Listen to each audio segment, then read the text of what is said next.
Hello, eighth grade social studies students. This is Mrs. Politsky, and I have your notes for Chapter 5, Section 2, Uniting the Colonist. So, as we go along, make sure you have your packet. That will make things a lot easier. So, we're going to talk a little bit about the troubles that were brewing in Massachusetts. So, in 1768, British officials sent a message to London stating that the colonies were close to rebellion. Parliament decided that it would probably be prudent to send some soldiers, aka the Redcoats, as you see pictured below here, to Boston to kind of like occupy the city to kind of keep an eye on these colonists. Colonists decided that the British government had gone too far and the soldiers were rude to the people of Boston because the soldiers had stole from the colonists or were getting into fights with them.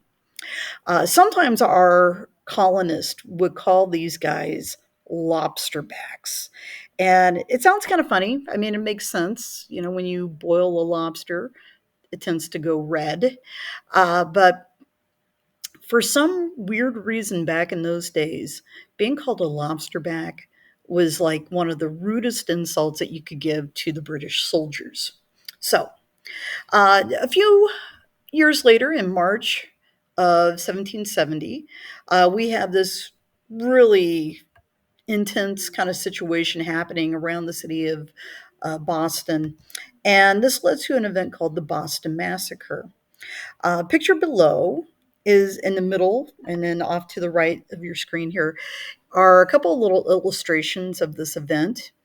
If you take a look at the middle image, you'll see a man there. That is a guy named Crispus Attucks, who was killed that day. He was a African American who had at some point in time been able to win his freedom from slavery and was living in Boston.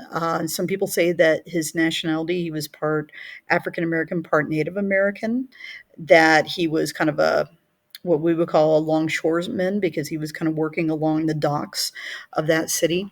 But he was involved in this event. And in a way, maybe this is kind of showing us that our independence is more than just for the white colonists. This is for all Americans, all those people who were living here in the colonies for their freedom.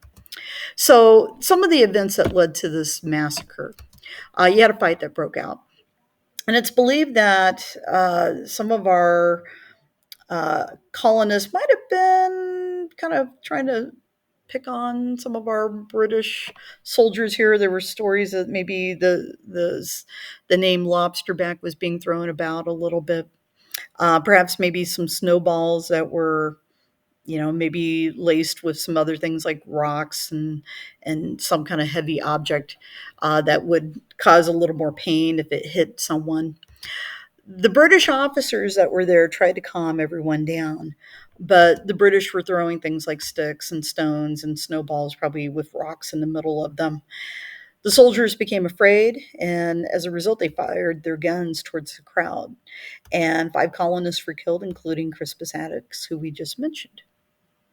So, colonists called this event the Boston Massacre because the term massacre was used as a propaganda item to kind of support maybe a war against the British. If you look down at the bottom left hand image, the one where the British are firing their guns, this was actually a image of the Boston Massacre that was done sometime after the fact by a guy named Paul Revere. And if you look towards kind of where the feet of the British are down here, you will see his name, Paul Revere, the artist. Paul Revere was an engraver. Probably better known as being a silversmith and maybe the man who gets credited for saying the British are coming. But this piece of art probably did more to get people fired up, not necessarily in Boston, but in other parts of the colonies because they were upset about what happened. If you look at the image in the middle of the screen here, there looks like 5 coffins. We mentioned before that there were 5 people that were killed. And if you see the CA, that stands for Crispus Attucks. Anyway, as a result of the Boston Massacre, Parliament decided to repeal some of the actions that they they had done. They took away most of the township acts, but they kept the tax on tea. And as a result, the colonists ended most of their boycotts except for boycotting tea. And so, what we get to replace the Township Act is basically something known as the Tea Act.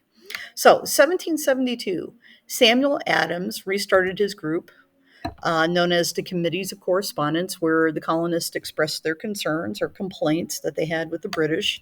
And they wrote these complaints about the British so that at some point in time it could be sent to England so that members of Parliament could understand maybe how the colonists were really feeling about the laws that they were living under. These writings were sent around to many places. Um, some of these committees of correspondence were started in other colonies. So if you would head down towards the mid Atlantic, you might have seen something very similar in places like Philadelphia or maybe into parts of Virginia. These groups brought protesters together and they made them stronger against the British. In a way, that we're kind of already uniting in our frustration here. I mentioned Sam Adams. This is a image of Sam Adams from years past. He did wear a wig, kind of like a lot of our um, founding fathers of years past, but he was also known for his red suit. And so if you see that, that probably might give you an indication of who we have here as a founding father. So, the British East India Company. This company had been established years before as the British were setting up colonies around the world. One of the big products, obviously, that they were selling is tea. And they weren't doing very well financially because the colonists were not importing their tea. They weren't buying the British India Company tea. They were buying from other sources. And this company went nearly out of business. Well, Parliament was really kind of invested into this company. And so they passed a law called the Tea Act, which gave the company a monopoly in the colonies and took away almost all the taxes on teas with the hopes that maybe people would buy the British East India Company tea. Colonists obviously knew that this was kind of a ploy and they refused to buy the tea and pay any of the taxes.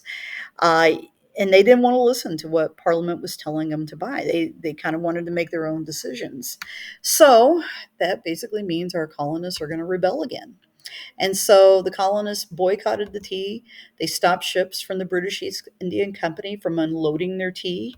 The Daughters of Liberty, they put out a pamphlet that basically said that we would, rather than part with freedom, we'd rather part with our tea. So in 1773, three tea ships from the British East India Company arrived in Boston Harbor. The royal governor ordered the ships to be unloaded, and on the night of December 16th, 1773, the Sons of Liberty, dressed up as Native Americans, and they probably did a really lousy job disguising themselves, but they boarded the ships and they threw 342 crates of tea into Boston Harbor in an event known as the Boston Tea Party.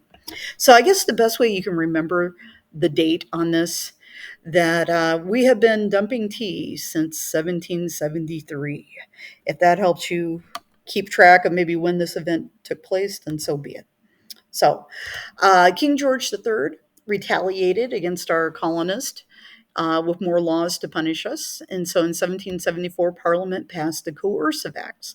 Coercive is a term that usually means like some kind of punishment. And this was a tax or an act that was meant to punish the colonies, primarily the New England colonies, because they were the ones who were being the most rebellious at this period of time. The law required the colonists to allow the British soldiers to live among them. That also would mean like using their homes and things like that. Town meetings were banned. Boston Harbor was closed until the colonists paid for the tea that they had destroyed. Massachusetts was punished the hardest because there was no food or supplies that could be brought in. And thus, it made it really miserable. So Parliament passed the Quebec Act shortly after this, which created a government for Canada. Canada's borders with the was now going to be kind of established at the Ohio River and much further south than what is now present day Canada. I mean, typically we think of Canada kind of bordering along the Great Lakes. This act would also allow for Canadians who were Roman Catholics to worship freely. In other words, they would get their freedom of religion without having to renounce their faith and become members of the Church of England. This upset many Catholics that were living in places like Maryland because they had been under the gun from these laws, basically saying they needed to convert. Colonists called all of these laws the Intolerable Acts because they violated all their rights as English citizens. And with the weird effect, it united pretty much all of our colonies as a result of that. So, thank you very much.